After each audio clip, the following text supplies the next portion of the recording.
चतुर कपी और धोखेबाज मकर। एक समय की बात है, एक विशाल और शांत नदी के किनारे जामुन का एक घना पेड़ था। उस पेड़ पर कपी नाम का एक चतुर और मिलनसार बंदर रहता था। जामुन के फल इतने मीठे और रसीले थे कि कपी का पूरा दिन उन्हें खाने और पेड़ की टहनियों पर झूलने में बीतता था।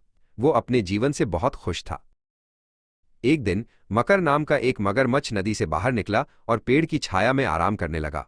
कपी ने उसे देखा और मित्रता का हाथ बढ़ाते हुए कुछ मीठे जामुन नीचे गिरा दिए।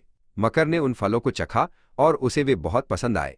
उसने कपी को धन्यवाद दिया और दोनों के बीच बातचीत शुरू हो गई। धीरे धीरे कपी और मकर पक्के दोस्त बन गए। मकर हर रोज पेड़ के पास आता और दोनों घंटों बातें करते।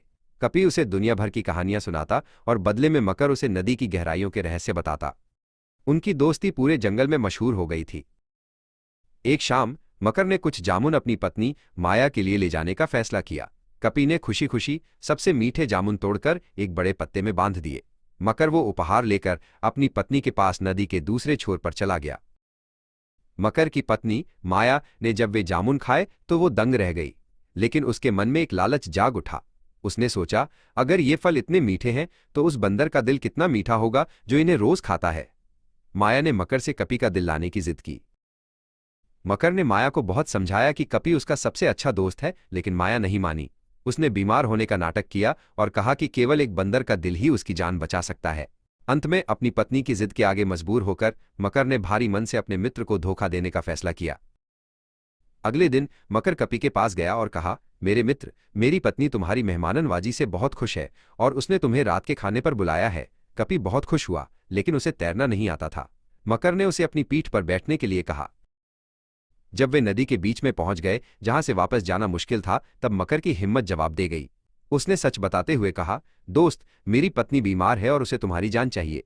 वो तुम्हारा दिल खाना चाहती है। कपी ये सुनकर सन्न रह गया, लेकिन उसने तुरंत अपनी बुद्धि का इस्तेमाल किया। कपी ने मुस्कुराते हुए कहा, अरे मित्र, तुमने ये पहले क्यों नहीं बताया? मैं तो अपना दिल पेड़ की कोटर में ही छोड़ आया हूं। अगर तुम मुझे वापस ले चलो तो मैं खुशी खुशी वो तुम्हें दे दूंगा। मकर कपी की बातों में आ गया और फौरन किनारे की तरफ मुड़ गया। जैसे ही वे किनारे के पास पहुंचे, कपी ने एक लंबी छलांग लगाई और सीधे जामुन के पेड़ पर चढ़ गया। उसने ऊपर से चिल्लाकर कहा, मूर्ख मकर, क्या कभी कोई अपना दिल शरीर से अलग रख सकता है? तुमने हमारी दोस्ती के साथ विश्वासघात किया है। अब यहां से चले जाओ, आज से हमारी दोस्ती खत्म। मकर को अपनी गलती का एहसास हुआ और वो खाली हाथ वापस लौट गया।